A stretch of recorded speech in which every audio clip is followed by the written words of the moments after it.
Dans cette vidéo, je vais vous parler de l'interface d'utilisation du module Turtle de Python.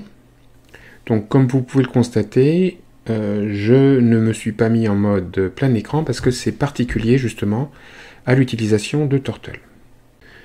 Donc, Turtle est un module de la bibliothèque standard de Python qui permet de faire des dessins un petit peu animés en noir et blanc ou en couleur. Donc ici, vous avez un exemple de dessin qui pourrait être produit par le module Turtle. D'ailleurs, si on examine les sources du langage Python, il propose un fichier de démonstration qui permet de générer en Turtle un tel dessin. Donc si vous allez dans Google et que vous écrivez exactement les mots-clés suivants, donc Python Yin Yang sur le site github.com, puisque c'est sur GitHub que les sources de Python sont déposées. Donc le premier lien sur lequel vous devriez arriver, c'est cette page. Donc cette page, c'est une page sur GitHub où il y a donc Python, Python 3, et là vous avez donc le fichier de démonstration pour le Yin Yang. Donc je vais récupérer le code qui est ici, mais ce sera plus simple de passer par ce bouton. Donc là je fais CTRL-A, CTRL-C, et puis je reviens donc à notre feuille, et je vais coller donc ce code dans une cellule. Voilà. Donc je vais peut-être un petit peu dézoomer pour qu'on voit mieux ce code. Encore un peu. Voilà.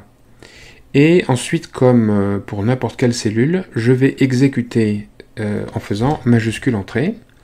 Et à ce moment-là, va surgir une fenêtre dans laquelle va se dessiner ce symbole du yin-yang. Donc on y va, majuscule entrée. Voilà, donc là vous voyez le dessin qui s'exécute de manière animée. C'est en fait une petite tortue qui se déplace et qui laisse une trace de son déplacement, éventuellement en effectuant des remplissages. Voilà, donc ça c'est la fin du dessin. Et ensuite, donc cette fenêtre, on peut la fermer. Alors, je précise que cette fenêtre n'est pas une fenêtre du navigateur. C'est une fenêtre qui est générée par une interface graphique de bureau, plus précisément donc TK-Inter. Donc je peux refermer cette fenêtre. Donc le code que vous voyez là est un code Turtle déjà assez riche, dans la mesure où il utilise beaucoup de fonctionnalités du module Turtle. En ce qui nous concerne, ce sera beaucoup plus limité. J'utiliserai le minimum pour pouvoir produire deux petits dessins qui permettront d'agrémenter les exercices. Alors, concernant l'exécution de Turtle, en ce qui me concerne, donc, ça a été exécuté avec une installation locale de Jupyter. Donc vous savez qu'il est possible d'exécuter du code Python dans des feuilles Jupyter à distance, hein, comme par exemple sur le cloud Azure, mais concernant Turtle, ce ne sera pas possible, justement à cause de ce problème de fenêtres générées par une interface graphique de bureau, ce qui l'empêche donc d'être produite à distance. J'ai dit qu'on ne pouvait pas utiliser Turtle à distance dans des feuilles Jupyter. Néanmoins, il existe un site qui permet de générer des figures Turtle donc à distance sans avoir à installer quoi que ce soit. Donc il s'agit du site trinket.io, donc on y est là maintenant, et vous voyez comment ça se présente. Vous avez partie gauche, vous avez une zone de texte, un éditeur de texte, et à droite vous avez un canvas où le dessin Turtle va apparaître. Donc je vais me mettre en mode, peut-être, je vais agrandir ici et je vais me mettre en mode de plein écran pour qu'on voit bien. Je vais supprimer le code donc, qui était au départ là. Je vais le remplacer par le code que j'ai téléchargé sur GitHub. Et puis je vais exécuter en cliquant sur ce bouton. Et donc vous voyez que le même dessin que en mode bureau s'exécute. Vous avez un yin-yang. Voilà, sauf que il est généré en fait par le navigateur. En fait, je crois que c'est du JavaScript. Donc je quitte le mode plein écran et donc on revient dans notre feuille Jupyter où je vais vous parler donc de l'exécution de code Turtle parce que ça pose un certain nombre de difficultés. Le fait que la fenêtre générée par du code Turtle ne soit pas une fenêtre du navigateur pose des petits problèmes techniques. Si bien que si on veut que du code Turtle fonctionne correctement lorsqu'on l'écrit dans une cellule Jupyter, il faut l'entourer de boilerplate, comme on dit, c'est-à-dire d'un code, d'une maquette de code, d'un canevas de code. Alors ce canevas, je l'ai écrit ici, donc vous écrivez votre code dans cette zone qui est ici, le reste, vous ne vous en préoccupez pas, il sera toujours identique à ça. Donc là, vous pouvez écrire, par exemple, un truc du genre dot 100 et puis blue. Donc ça fait quoi? Ça va dessiner un disque de 100 pixels de diamètre et rempli de bleu. Donc je vais le faire maintenant. Voilà, et à ce moment-là, donc la fenêtre se ferme sans aucune difficulté. Qu'on clique dans le canevas ou sur la croix, donc je vais cliquer ici. Si je change la couleur, par exemple, pour faire un autre essai, si je mets par exemple du rose, voilà, pareil, ça va très bien se lancer et ça se fermera sans problème. Donc j'explique très rapidement pourquoi il y a ce canevas de code. Bon, ça, c'est dû au fait, ça c'est obligatoire, c'est parce que j'importe le module Turtle. Le code qui est à la dernière ligne, comme on peut le comprendre, donc c'est une fonction de Turtle qui a pour effet d'interrompre la boucle principale donc, et de fermer la fenêtre lorsqu'on clique à l'intérieur de la fenêtre ou sur la croix. Et puis le code qui est ici, il est nécessaire à cause de l'utilisation de Turtle dans Jupyter. Il empêche une erreur qui n'est pas fondamentale, mais qui est un petit peu gênante.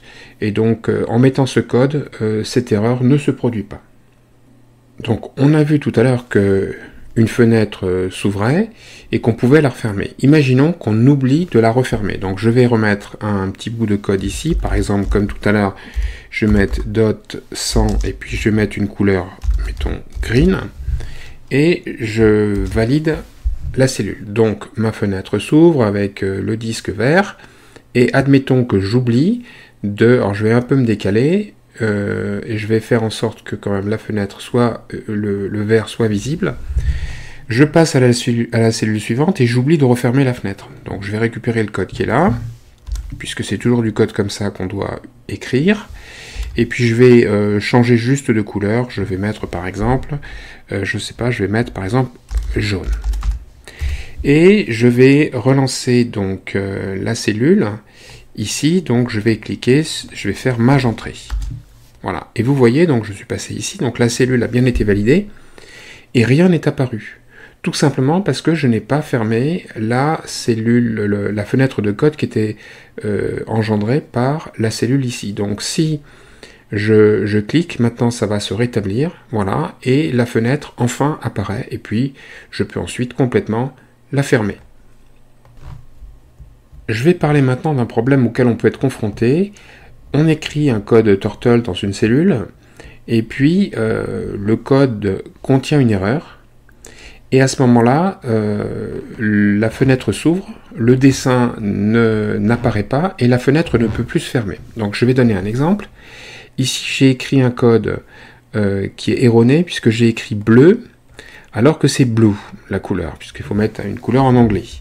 Donc je valide la cellule en faisant majuscule entrée, ma fenêtre s'ouvre, aucun dessin n'apparaît, et puis si j'essaye de fermer la fenêtre, eh ben, ça ne marche pas. Pourquoi? Parce qu'en fait mon code est bloqué ici, et je ne suis pas arrivé à cette instruction qui me permettait de fermer la fenêtre, y compris sur la croix, ça ne marche pas. Donc qu'est-ce qu'il faut faire dans ces cas-là? Ben, plusieurs possibilités. La première possibilité, la plus radicale, c'est de faire un restart. Donc vous allez au menu kernel et vous faites restart. Et à ce moment-là, vous cliquez, vous validez, et la fenêtre devrait se fermer. Deuxième possibilité, alors le désavantage de ça, c'est que vous perdez tout le code qui était en mémoire. Bon, c'est pas très grave quand on débute.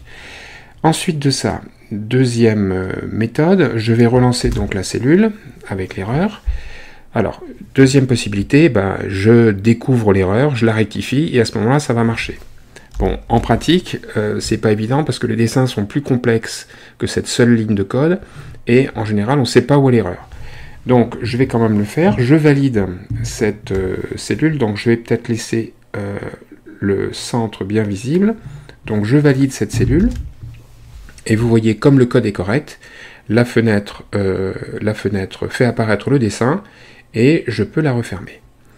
Je vais revenir en arrière, donc je fais CTRL Z, et je vais relancer le code, donc toujours ce blocage, et je vais montrer une dernière solution. Donc la dernière solution, ça consiste tout simplement, si on ne sait pas où est l'erreur, à retirer tout le code qui est susceptible d'avoir engendré l'erreur.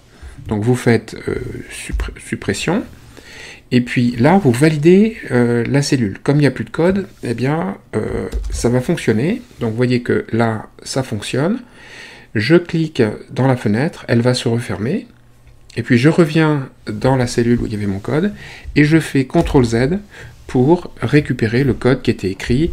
Et à ce moment-là, je peux éventuellement rectifier ou réfléchir tranquillement à mon code.